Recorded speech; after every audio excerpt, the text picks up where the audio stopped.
Deixa eu só colocar um ponto aqui do nosso leitor Eduardo Apio. Excelente evento acadêmico na USP. Pena que não falaram sobre a completa falta de regras de registro das tratativas dos bilionários acordos de leniência, que esse é o grande enigma atual, né? É o grande enigma atual. Para onde foi esse dinheiro, como ele foi negociado, né? Sem dúvida. Claro, falar sobre acordos de leniência é algo que é afim, mas não é propriamente do campo penal, né? Eu acabei conseguindo organizar um evento que diz muito mais respeito a criminalistas, a penalistas, a pessoas que trabalham com os processos de criminalização. Mas, sem dúvida, né, ainda temos que saber como que uma vara pode ter movimentado tanto dinheiro, como que desse dinheiro não existe registro até hoje, né? Em que contas foram parar, por quais pessoas passaram. Isso é um escândalo inacreditável, né? Se você for conversar, Luiz, com qualquer juiz, qualquer um, e perguntar assim, como é que vocês recebem valores? Vai dizer, nós não recebemos valor, o valor entra e vai para uma conta da Caixa Econômica. Né? O valor tem destinação certa, não sou eu que decido para onde vai. Né? Isso aqui é pago com guias para a União, ou, enfim, tem um procedimento evidente para isso. Nenhuma vara do mundo faz custódia de valores, porque esses valores têm que ficar numa conta separada, que inclusive é objeto de um procedimento separado. Então, a gente não está falando assim de, olha, foram milhões, dezenas de milhões, centenas de... Foram bilhões que foram movimentados, né? E até agora ninguém sabe, não tem um extrato bancário dessa movimentação. Isso é um absoluto escândalo. Acho que o Eduardo tem absoluta razão em relação a isso. E sobre a mídia, claro, bom, evidente, né? Entre as coisas incríveis que a gente ouviu, né? Sobre a cumplicidade da mídia nisso, inclusive com a admissão de que os jornalistas tinham mesmo chaves de acesso para entrar preferencialmente nos processos. Isso é inacreditável, né? Assim, claro que, veja, todo jornalista tem direito de fonte e vocês têm que ter resguardado a privacidade de como receberam essa chave. Agora, uma vez que é admitido que existe essa chave, é obrigação da Polícia Federal descobrir quem acedeu, né? É só ver os vídeos do nosso seminário para descobrir que, bom, se o jornalista teve acesso a uma chave de sigilo de um processo, alguém do outro lado cometeu um crime. Você vê, a única vez que o Sérgio Moro atuou foi quando um blogueiro aqui de São Paulo conseguiu uma informação sobre uma operação lá com uma assessora da Receita lá, que ele mandou prender o sujeito. Depois a reação foi tão forte lá que ele acabou recuando, né?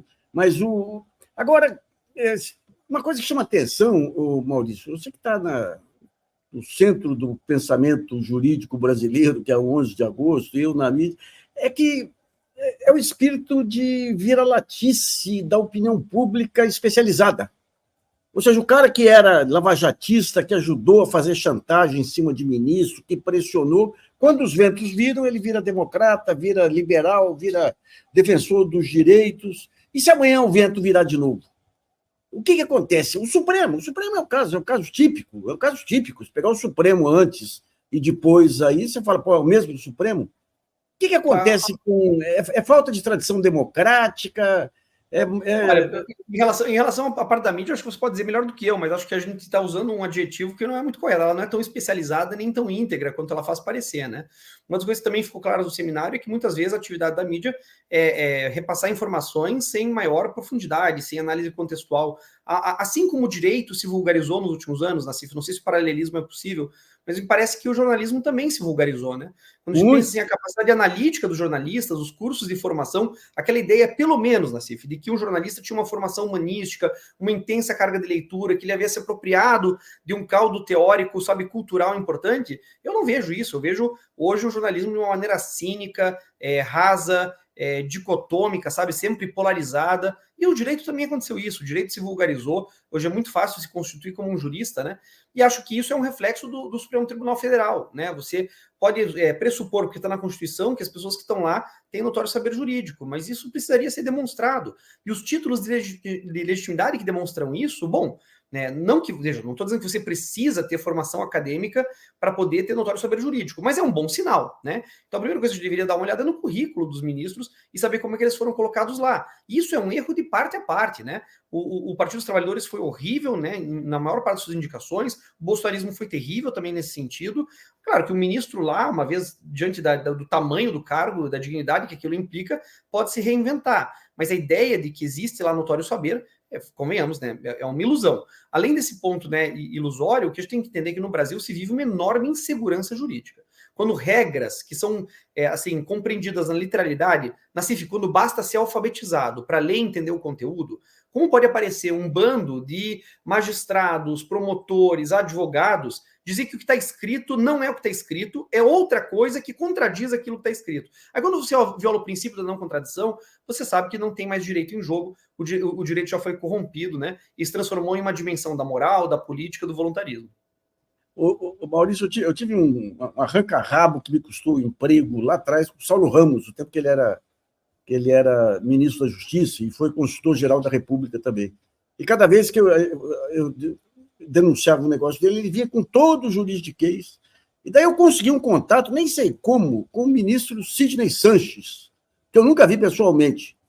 E daí eu perguntei para ele, ele falou, meu filho, você faz o seguinte, você analise o caso, está correto? Se está correto, a questão jurídica ela vem a reboque. Se não está correto, não adianta a questão jurídica, ou seja, a capacidade de enrolar com linguajar técnico e com conceitos que fogem, digamos, do padrão de bom senso, virou uma arma terrível aí nas mãos de ministros e tudo, né? Eu acho, mas às vezes eu acho que nem quando se diz assim técnico, isso implica um certo esforço. Às vezes isso é feito sem o menor esforço, na cara dura mesmo, né? Vejam, por exemplo, uma das coisas que a Lava Jato colocou em risco foi a possibilidade de executar uma pena privativa de liberdade antes do trânsito em julgado. Agora, você veja que absurdo isso. O Código de Processo Penal reproduzia, né, o sentido do artigo da Constituição. Dizia que não se executaria a pena privativa de liberdade antes do trânsito em julgado, que era o que dizia a Constituição. E entraram com uma ação para dizer que aquilo que copiava a Constituição era inconstitucional. Mas como é que pode uma coisa que copia a Constituição ser inconstitucional? E nós só ganhamos por maioria, por um voto apenas. Mas qualquer sujeito alfabetizado poderia saber disso, né? Então a gente não estava ali julgando a Constituição, a gente estava ali julgando, né, a alfabetização dos ministros. Então chega num ponto, né, e isso aconteceu durante toda a Lava Jato, né? As pessoas não têm ideia de quanto elas perderam com esse processo. Uma das coisas agora, Nassif, que a gente tem que equilibrar no Brasil é o fato de que, graças à Lava Jato, sob o argumento tacanho de que era preciso permitir que o Ministério Público cobrasse as multas dos condenados pela Lava Jato, a gente tirou a multa de ser dívida de valor cobrada pela União e passou a dar esse poder para o Ministério Público. Hoje você tem milhares de pessoas que cumpriram suas penas, que são pobres e não conseguem pagar suas multas, que ficam sem seus direitos políticos e não conseguem uma certidão negativa para poder voltar a trabalhar.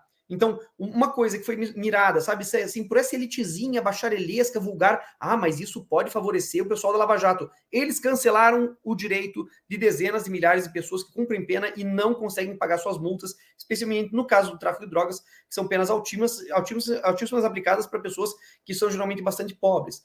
Então, olha, acho que a conclusão é que o seminário foi pouco. A gente trabalhou muito, foi muito intenso, 35 convidados, Nassif, assim, de todas as áreas. A gente tentou contemplar todos os setores, mas a verdade é que a gente está muito longe de passar a limpo a Lava Jato. A Lava Jato deixou um rastro de sujeira, de erro, de equívoco, inclusive uma classe política que ainda se alimenta dessa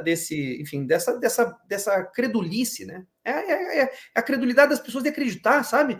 De que, de repente, vai aparecer alguém de mãos limpas, que vai aparecer um cavaleiro, sabe, no cavalo branco e nos salvar das mazelas. É um raciocínio infantil, amesquinhado, autorreferente, né? E, enfim, que ainda precisa acertar a pronúncia antes de poder se arvorar como solução para os nossos problemas.